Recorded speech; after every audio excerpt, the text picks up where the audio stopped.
और 4 लाइनें जो लिखी है वो ये है, गद्दारों से धोखा है, अंबेडकरवाद को दुश्मन से नहीं समाज के गद्दारों से धोखा है। इसीलिए भीम के बंदों, इसीलिए भीम के बंदों, चोरों पर नहीं पहरेदारों पर नजर रखनी है। अंबेडकरवाद जिंदा रखना है तो दुश्मन पे नहीं समाज के गद्दारों पर नजर रखनी है। ये कितनी सही बातें हैं। आज तक जानते हैं कि हम लोग सत्ता की सीढ़ियों तक क्यों नहीं पहुंच पाए। हम इसलिए नहीं पहुंच पाए कि हमें कभी किसी गैरों ने नहीं हराया है।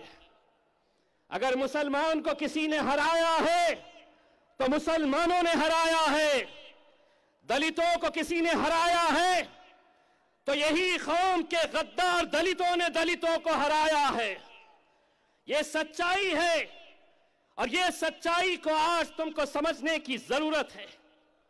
और जब तक ये सच्चाई तुम समझेंगे नहीं, आप तो देख रहे,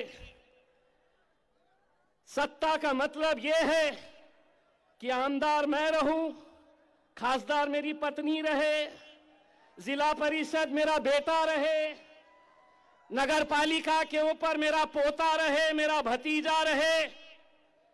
अरे जिस बाबा साहब अंबेडकर को तुम मानते हैं, जिस बाबा साहब अंबेडकर जी के नाम के ऊपर तुम सियासत करते हैं, ढोंग करते हैं, धोखा देते हैं तुम, वरना यह क्या ये सच्चाई नहीं है कि अगर बाबा साहेब अंबेडकर जी इलेक्शन में खड़े रहते हैं तो उन्हें हराने के लिए कैसी कैसी साजिशें रची जाती है। क्या यह सच्चाई नहीं है कि पतंगराव कदम में कांग्रेस का वरिष्ठ नेता, उनका जब देहांत होता है तो कांग्रेस, राष्ट्रवादी, भारतीय जनता पार्टी, शिवसेना ये पूरे के पूरे फैसला करते हैं कि पतंगराव कदम के बेटे को हमें चुनाकर लाना है, इसीलिए कोई उसके खिलाफ इलेक्शन नहीं लड़ेगा। कोई नहीं लड़ता, वो विधानसभा में पहुंच जाता। आर पाटिल का जब देहांत होता है तो कांग्रेस, राष्ट्रवादी, भाजपा, शिवसेना ये तय करते हैं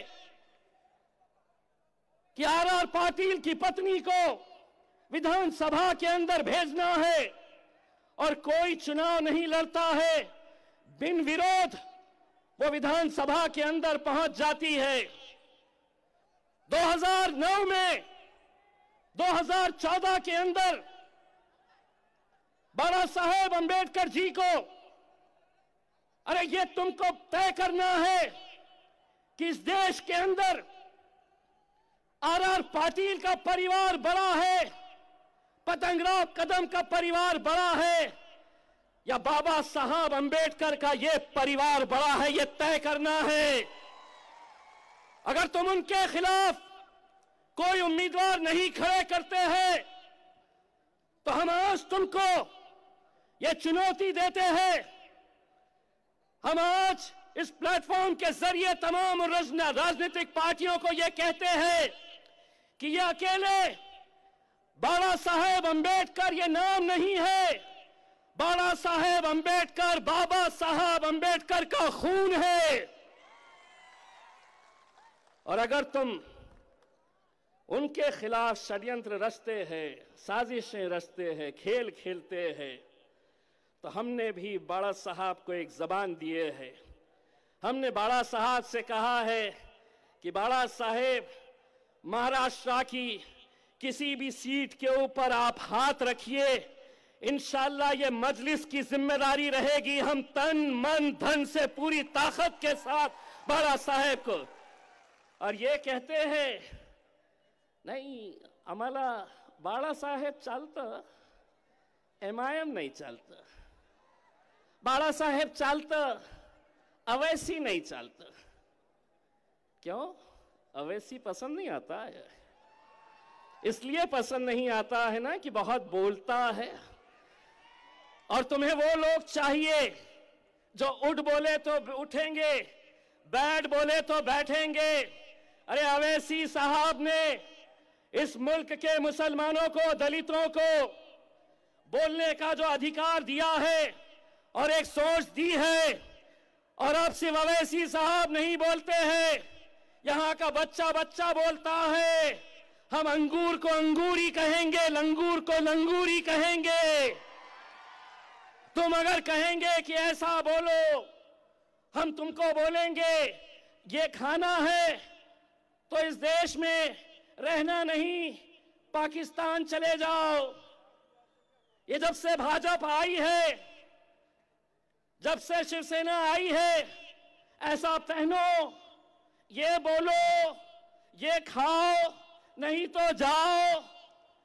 अब हम नांदेड़ की सरजमीन से बहुजनों के, दलितों के, मुसलमानों की तरफ से एक बात कहना चाहते हैं कि सभी का खून शामिल है इस मिट्टी में।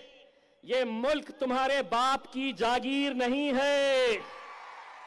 सभी का खून शामिल है इस मिट्टी में।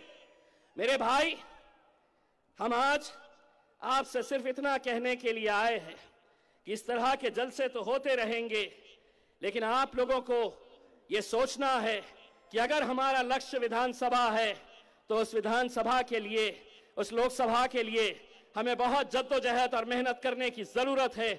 और मुझे पूरा यकीन है कि आप बाबा साहब को चाहने वाले हैं, हम बाबा साहब को चाहने वाले हैं। और आज इस सभा में उठने से पहले हम ये उठते हैं कि कुछ भी हो जाए, कितने भी आ जाए, कौम के गद्दार जो जो करना चाहे करे, लेकिन हम अगर इस महाराष्ट्र के अंदर कोई एक आवाज के ऊपर चलेंगे तो वो आवाज होगी सिर्फ और सिर्फ बाबा साहेब अंबेडकर जी की आवाज होगी।